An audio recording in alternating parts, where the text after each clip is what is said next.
जय हिंद। देखिए, कश्मीर का बैसरान घाटी जो है ये बहुत ही अपने सुंदर दृश्य के लिए प्रसिद्ध है, इसीलिए इसे मिनी स्विट्जरलैंड कहा जाता है। जिस कारण इस जिले में बहुत ज़्यादा, इस घाटी में बहुत ज़्यादा भारत के अन्य राज्यों से सैलानी पर्यटक घूमने जाते हैं। ये पहाड़ों से घिरा हुआ है, इन पहाड़ों के बीच में घाटियां हैं जो दूर में यहाँ पे पूरी तरह से बर्फ से ढकी पहाड़ियां हैं। ठंड का दिन आता है तो इस पे बर्फ की एक चादर पड़ जाती है जो बहुत ही मनोहर दृश्य दिखता है, और इसके सामने ऊंची ऊंची चोटियां हैं। गर्मी के दिन में जैसे अभी के वर्तमान समय में पूरा हरियाली छा जाता है, और ठंड के दिन में इसमें बर्फ जम जाता है। ऐसे ही बहुत सारे सैलानी यहाँ घूमने गए थे। हालांकि ये जगह बहुत ही प्रसिद्ध है। पहलगांव जो जगह है, पहलगांव में ये घाटी है। पहलगांव जो जगह है वहां से ये घाटी लगभग आधे से 1 घंटे के डिस्टेंस पे है। पहाड़ों पर आधा ज्यादा दूरी नहीं होती है, लेकिन घुमावदार रास्ता का होने की वजह से दूरियां बढ़ जाती हैं। तो यहीं पर जब अमरनाथ की यात्रा शुरू होती है, अभी 2 जुलाई से अमरनाथ की यात्रा शुरू होने वाली है, तो इस पहलगांव को एक बेस कैंप के रूप में यूज किया जाता है। जो श्रद्धालु हैं वो श्रद्धालु वही है जो बेस कैंप के रूप में रुकते हैं, ताकि बाबा अमरनाथ की दर्शन कर सके। यहीं पर बहुत सारे इस बार पर्यटक रुके हुए थे। सब पहलगांव से थोड़ी दूरी पर है। पहलगांव से ये आपका बैसरान घाटी ये बहुत ही प्रसिद्ध है, लेकिन इसी पे कुछ आतंकवादी आए और उनको मार दिए सब, और इतने निर्मम तरीके से हत्या किए सब। इन आतंकवादियों ने, पाकिस्तान के जन्माए इन आतंकवादियों ने भारत पर हमला किया, क्योंकि इनके बाप की औकात नहीं है कि भारतीय सेना के पास आके लड़ सके। तुम्हारे अब्बा जो थे ना, 93,000 फौज हारे थे, साले तुम्हारे बाप भी उसमें शामिल होंगे 1971। पूछना अपने बाप से जाके। यहाँ पे इस लोगों ने निहत्ते लोगों पे मारा। ये दिखाता है कि कितने कायर पैदा होते हैं सब। हमारे यहाँ तो कहा जाता है माँ का दूध पियो तो सामने से आके लड़ो। तुम्हारे ही कहते हैं यहाँ पे एक निहत्ता, कोई किसी की शादी हुई है, कुछ दिन पहले हुई है, वहां पर जाके मार दिया। एक जिम्मेदारी लिया है रेसिस्टेंस फंड। बताइए इनके बच्चे का क्या गुनाह था? बताइए, इनका बच्चा अच्छा मार्क्स लाया तो घूमने के लिए यहाँ आ गए। किसी की शादी 1 हफ्ते हुई है, किसी के हस्बैंड को मार दिया गया, वो कह रही है कि मेरे हमको भी मार दो यहाँ, लेकिन कह रहे नहीं तुम अपनी सरकार को जाके बताओगे। अरे सरकार को तो पता चल गया है, लेकिन हम लोग को जो बना अभी इलाज होगा इसका अच्छा से यहाँ पे। बताइए इस महिला के साथ इसके बच्चे को मार दिया गया। जब इंडियन आर्मी पहुंची तो फौज के ड्रेस में आतंकवादी थे सब। ये महिला समझ नहीं पाई, फौज को देख के रोने लगी। इनको लगा कि ये भी कहीं आतंकवादी तो नहीं है, तो उन लोगों ने बताया कि हम इंडियन आर्मी से आपकी मदद करने के लिए आए हैं। अरे कायर हो, एक तो तुम निहत्ते पे हमला करते हो, उसके बाद से तुम इंडियन आर्मी का ड्रेस पहन लेते हो। यही ना तुम लोग की कायरपन है। खैर, पड़ोसी की औलाद हो लोग साले, तुम लोग की तो इतनी औकात नहीं जो इंडियन आर्मी से लड़ सको। लड़े तो थे, एक बार यही हुआ था। हालांकि हम लोगों ने अभी ऑपरेशन टिक्का प्रारंभ किया है, रेस्क्यू ऑपरेशन चल रहा है, कुछ आतंकवादी मार दिए भी गए हैं, अभी आगे भी कार्रवाई चल रही है। लेकिन इससे क्या होने वाला? अभी मोदी जी सऊदी अरब के दौरे पे थे, तब तक ये घटना हुई, तो सऊदी अरब के दौरे को बीच में ही कैंसिल करके आए और एक सर्वदलीय मीटिंग भी बुला रहे हैं, जिसपे कि पूरी तरह से निर्णय लिया जाएगा कि इसका क्या फाइनल इलाज किया जाएगा। लेकिन इस चीज को समझिए कि इसके पीछे हाथ किसका किसका हो सकता है। पाकिस्तानी ये कायर है। ये पाकिस्तान वालों पहले सुनो, ये तुम्हारा सेनापति ये सबसे बड़ा चोर आदमी है। लंदन में इसकी बहुत बड़ी प्रॉपर्टी है। अमेरिका में अपने बच्चों के लिए फार्म हाउस खरीद के रखा, पता करा लेना तुम लोग। यहाँ पर 1 से 1 करोड़पति। ये आईएसआई में था। पाकिस्तानी आतंकवादी संगठन, जो सरकारी आतंकवादी संगठन है उसका नाम आईएसआई है, वहां पे उसका ये हेड रहा है। तो ये सेना में बहुत घपला किया है और सेना का मनोबल डाउन हो गया है इसके वजह से। तो ये सोच रहा है एक तो एस्केलेट हो जाए, एक लड़ाई एस्केलेट हो जाए। इसलिए इसने रावलपिंडी में एक भाषण दिया था कि हम बताएंगे कि क्यों पाकिस्तान अलग हुआ था। अरे पाकिस्तान इसलिए अलग हुआ था कि एक साफ सुथरा इंसान सुअर के साथ नहीं रह सकता है। तुम्हारा जो सरगना था जिन्ना, उसने अलग कर दिया भारत से, सुअरों को अलग करके वहां अलग कर दिया। तो ये पूरी के पूरे वहां पे, और जो पाकिस्तान यहां से गए थे लोग ना, ये सोच के कि पाकिस्तान एक बहुत खूबसूरत देश बनेगा। देख लो तुम्हारे देश में क्या हाल हो चुका है। यहाँ पर दुनिया थूकती है साला। अगर एयरपोर्ट पे पता चल जाए कि पाकिस्तानी है तो बगल का आदमी उठ के चला जाता है। अगर जहाज में पता चल जाए कि मेरे बगल में पाकिस्तानी बैठा है, उसका पूरा रास्ता पर टेंशन में रहेगा कि पूरी तरह से सलामत जा पाएगा कि रास्ते में फटेगा यहाँ पर। तो ये चाहता है कि अपनी सेना में थोड़ा सा मनोबल बढ़ाने के लिए युद्ध हो जाए।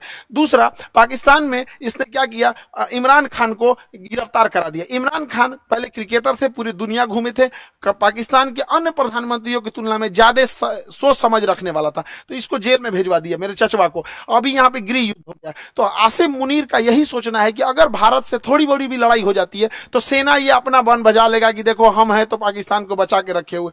वैसे भी पाकिस्तान मर मरेगा, बकरी की अम्मा कब तक खैर मनाएगी। दूसरा एक और चीज है क्या है कि इंडिया चाइना और अमेरिका के बीच में जो ट्रेड वार हुआ है, तो चाइना के ऊपर 245% लगा दिया गया है टेरिफ, जिस वजह से बहुत सारे व्यापारी अब इंडिया की ओर मूव करेंगे। तो चाइना की भी चाल है, वो पाकिस्तान के थ्रू भारत में हमला करा रहा है ताकि बड़े व्यापारी इंडिया में इस मौके को ना देख सके, क्योंकि जो बहुत बड़े व्यापारी होते हैं ना, जो करोड़ों करोड़ में डील करते हैं, 200 करोड़ 400 करोड़, तो वो देखते हैं किस देश में शांति है। इसलिए देखिएगा, सिंगापुर देखिए, दुबई देखिए, कोरिया देखिए, जापान देखिए, यहाँ हमेशा शांति रहता है, तो वैसे ही देखते हैं। तो चाइना को लगता है कि इसका फायदा कहीं इंडिया ना उठा ले, इसलिए जानबूझ के चाइना पाकिस्तान को उकसा रहा है। और देखिए, जब कोई इंसान भिखमंगा हो जाता है, पूरी तरह कंगाल हो जाता है, अपनी इज्जत खत्म हो जाती है, तो दूसरे को डुबाने में लग जाता है। यही काम पाकिस्तान कर रहा है।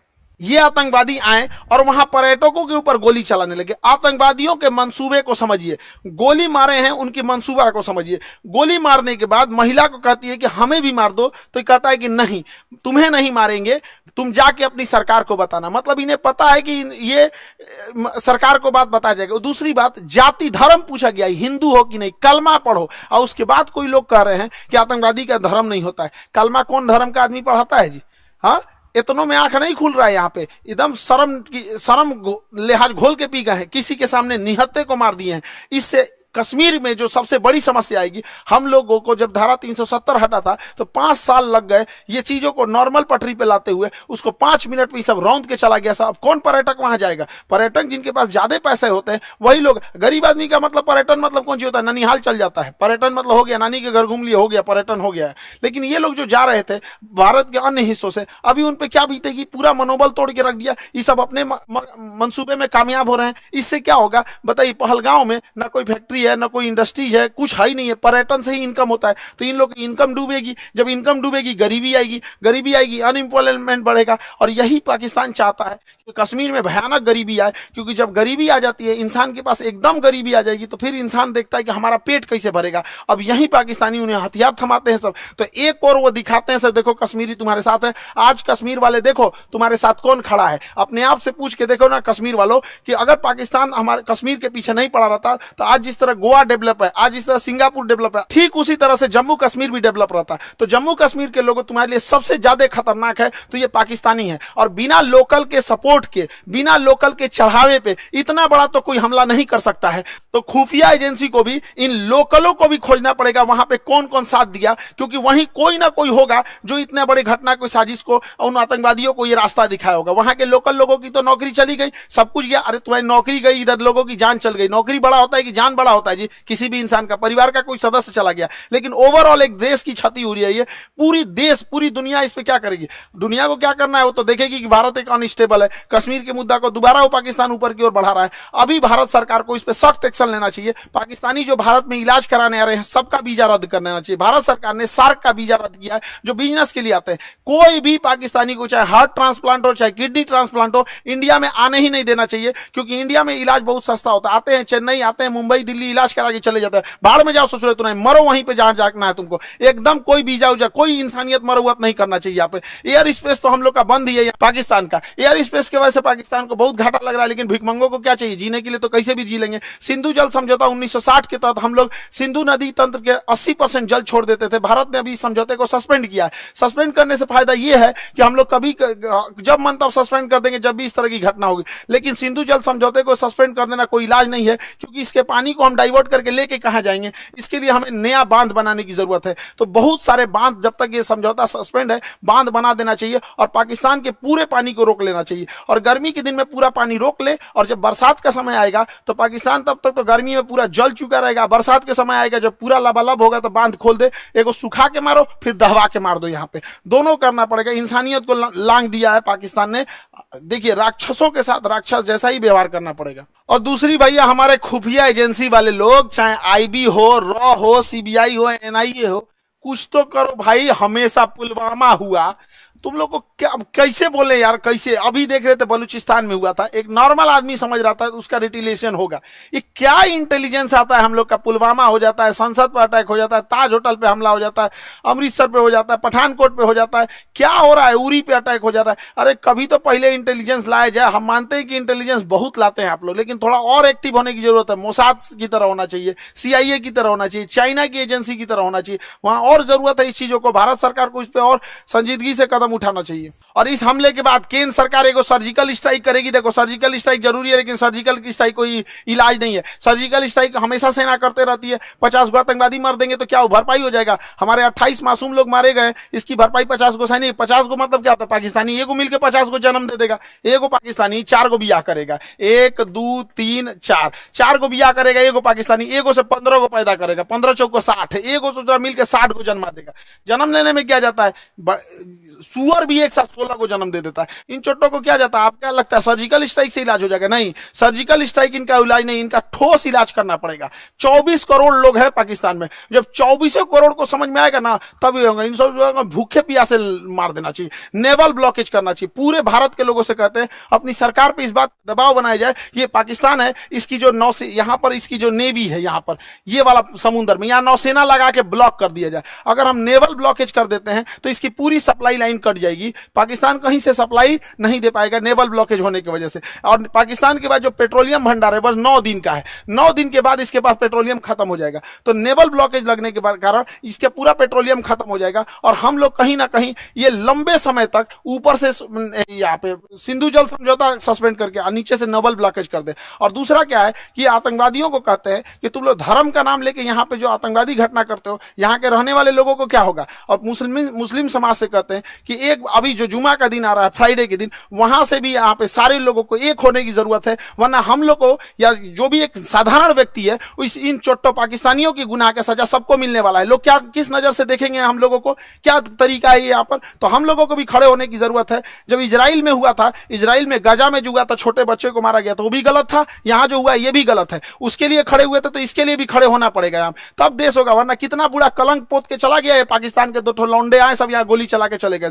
बनी बनाई इज्जत मिट्टी में मिल जाती है। एक अब्दुल कलाम होता है, एक वीर अब्दुल हमीद होता है, और यहाँ डेली 2-4 को निकल के इस तरह कश्मीर में घटना करेंगे। सब किस नजर से देखा जाएगा? हम लोग का रेपुटेशन कहाँ जाएगा? इसलिए एक सामूहिक जिम्मेदारी बनती है कि इसे कंडेम किया जाए, इसकी घोर निंदा किया जाए यहाँ चीजों को सामूहिक तौर पर। और पूरे भारत के लोगों से कहते हैं, चाहे हम तो अपने शिक्षा जगत में है, तो हम तो अपने शिक्षा जगत से हर एक टीचर से भी उम्मीद करते हैं, उनसे भी आह्वान करते हैं कि अपनी सरकार पर इस बात का दबाव बनाया जाए कि यहां से नेवल ब्लॉकेज होगा यहाँ से, ताकि यहां से कोई भी पाकिस्तानी शिप अंदर नहीं जा सकता है, ताकि 9 दिन के अंदर इसका पेट्रोलियम खत्म हो जाए। और ऊपर से सिंधु जल समझौता सस्पेंड कर देना चाहिए, ताकि कोई पानी ना जा पाए और गेहूं की, धान की फसलें ना बोल पाए। और बरसात के समय इसे छोड़ दो, इधर दहवा के मार दो, इधर बंद करके मार दो, तब तक जब तक इनको समझ में नहीं आए। वरना ये जो है सब ना पागल हो गए हैं सब, इनका कोई इलाज नहीं है। मानवता की हद लांघ दी है सब। किसी का धर्म पूछ के मारा जाता है, किसी को इंसानियत नाम की चीज है कि नहीं? जिंदा है सब इंसानियत। कोई क्या सोचेगा यहाँ पे जी? पूरे कौम को बदनाम करके रखा सभी पाकिस्तानी। अगर पाकिस्तान को मिटा दिया जाता, आधा दुनिया शांति से सोएगा। कम से कम एशिया में तो शांति जरूर आ जाएगी। हम सरकार से भी आग्रह करते हैं कि सर्जिकल स्ट्राइक जैसे झुनझुना से पाकिस्तान सुधरने वाला नहीं है, इसको बेत मारना पड़ेगा। नेवल ब्लॉकेज कीजिए। याद करिए 1999 कारगिल के टाइम पे जब नौसेना ने ब्लॉक कर दिया था, तब पाकिस्तान पीछे हटा था, क्योंकि उसकी पूरी राशन सप्लाई और विदेशी व्यापार बंद हो गया था। अर्थव्यवस्था तोड़ना पड़ेगा पूरी तरह से पाकिस्तान का। हम सारे अपने शिक्षक समाज से भी कहते हैं और सारे विद्यार्थियों से भी कहते हैं और देश से भी लोगों से कहते हैं कि इस पे चाहे ट्विटर हो चाहे जैसे भी हो, हैशटैग हम लोग को ले आना पड़ेगा, hashtag naval blockage for Pakistan. ये कुछ ना कुछ करना पड़ेगा ताकि सरकार सर्जिकल स्ट्राइक से नहीं, क्योंकि सर्जिकल स्ट्राइक से सुनने वाला नहीं है। एक बढ़िया से लड़ाई चाहिए होता है, तब उसको अगर वो चाहिए तो उसको दे दिया जाएगा। इसमें हम लोग पीछे नहीं पड़ेंगे। हम तो कहते हैं पहले नेवल ब्लॉकेज करके 1 महीना छोड़ दो, जितना राशन पानी है सब खत्म हो जाए, 1 महीना में फ्यूल वगैरह सब खत्म हो जाए, तब उसके बाद अगला हमला करना चाहिए। इसके जितना बिजली घर है और पुल है रेलवे का तोड़ दो, उसके बाद आधा पंगु हो जाएगा पाकिस्तान यहाँ पे। तो ये छोटे मोटे लड़ाई से नहीं सुलझने वाला है। हम लोग को एक कड़ा एक्शन लेना पड़ेगा, वरना आए दिन इस तरह की घटनाएं होती रहेंगी। कश्मीर को तबाह करके रख दिया। हमारा पूरा एक पर्यटन का व्यापार था। स्विट्जरलैंड कोई क्यों जाता जब कश्मीर इतना बेहतरीन था? खुद कश्मीर के लोग सोच के देखो, तुम्हारा सच्चा दुश्मन कौन है? कश्मीरियों को बदनाम करने वाला कौन है? यही पाकिस्तान। पाकिस्तानी, तुमसे तुम्हारा रोजगार छीनने वाला कौन है? यही पाकिस्तानी। अरे घर बैठे पर्यटक जहां होते हैं वहां पे लोगों की इनकम होती है। गोवा में जाके देखो, वहां के लोगों को घर बैठे इनकम हो जाती है। कोई स्कूटी रेंट पे लगाया, कोई होटल रेंट। ऐसे आतंकवादी घटना होगी तो क्या होगा? कश्मीर के लोगों से भी कहते हैं कि सामूहिक रूप से बाहर निकलिए और ये वहां पे विरोध दिखाइए, ताकि वो विरोध इस्लामाबाद, लाहौर, कराची तक दिखना चाहिए कि कश्मीरी भी इसके विरोध कर रहे हैं। अन्यथा इसका भुक्तभोगी सबसे बड़ा कोई होगा तो आप होंगे लोग। यहाँ पर कोई कौन भुगतेगा? जो लोकल लोग भुगतते हैं वहां पे अगर कोई घटना होती है तो। अब मारने की रही बात, हम लोग तो चुन चुन के मारेंगे लोग, चाहे किसी भी बिल में घुसे रहे लोग। 1971 मत भूलो पाकिस्तान, तुम्हारा एक टुकड़ा करके बांग्लादेश किए थे, अब अगला नंबर बलूचिस्तान का है। और सरकार से भी कहते हैं जिस तरह मुक्ति वाहिनी का खुला समर्थन करके बांग्लादेश बनाया गया था, उसी तरह बलूचिस्तान लिबरेशन आर्मी वाले को, बीएलए वाले भाइयों को, पूरे बलूचिस्तान वाले लोग को कहते हैं पाकिस्तान से अलग हो जाओ, हम तो आपके साथ हैं। जैसे मुक्ति वाहिनी के समय 1971 में साथ दिए थे, उसी तरह एक पाकिस्तान का दोबारा टुकड़ा होगा यहां से और बलूचिस्तान का निर्माण होगा। पाकिस्तान में जैसे इधर का निर्माण हुआ था, वरना अगर हाथ पे हाथ रख के बैठेंगे तो ये इलायचीदाना बराबर बांग्लादेश, जिसको हम लोगों ने जन्म दिलाया था, ये आज हम लोग को आंख दिखा रहा है। ये पाकिस्तान आंख दिखा रहा है। ऐसे हाथ पे हाथ रखने से नहीं होगा, यहाँ पर एक कड़ा एक्शन लेना पड़ेगा। ये आतंकवादी किसी के नहीं हो सकते हैं। इन्हें कोई अगर अपना समझता है तो सबसे बड़ा बेवकूफ है वो है, क्योंकि सांप पालिएगा तो काटेगा ही काटेगा। ऐसा नहीं है कि केवल आपके पड़ोसी को काटेगा। जब ये पहलगांव में ये घटना हो रही थी तो उस समय सैयद आबिद नाम का एक घोड़ा चलाने वाला व्यक्ति, एक कितना ही पैसा कमाता होगा घोड़ा चलाने, इसकी बहन रोक रही थी कि आप मत जाओ, लेकिन ये बेचारा गया वहां पे। और जब आतंकवादियों ने लोगों पे गोलियां चलाने लगी, इतना बहादुर ये अपना घोड़ा छोड़कर आतंकवादियों से हथियार छीन लिया, कहा कि ये हमारे कश्मीर के मेहमान हैं, इन पे गोली मत चलाओ। हथियार छीन लिया। एक सैनिक ना होने के बावजूद इसको इतना हिम्मत था, छीन लिया, लेकिन दूसरे आतंकवादी ने इसे भी गोली मार दिया। आज बेचारे का पूरा परिवार, इस बूढ़ी माँ, इस बूढ़े पिता से क्या पूछेगा? पिता से जब मीडिया ने पूछा आप क्या कहना चाहेंगे, तो कहते कि बेटा चला गया, क्या कहेंगे? बेगुनाह था, बेगुनाह मारा गया। यहाँ पे सरकार से भी कहते हैं कि जितने लोग की इसमें शहीद हुए हैं उन लोगों को भी आर्थिक मदद और कुछ ना कुछ इनके अस्थायी जीवन के लिए कुछ किया जाए, ताकि उन्हें एक श्रद्धांजलि दी जा सके। यहाँ पर मुसीबत की घड़ी में हम सब देशवासी एक दूसरे के साथ हैं। उम्मीद करते हैं हम सब एक साथ मिलकर अपनी सरकार का साथ देंगे। सारी राजनीति खत्म, यहाँ पे सब एक होने चाहिए और इसका मुंह तोड़ जवाब देना चाहिए। और हम किस मुंह से कहें, किस भाव से कहें,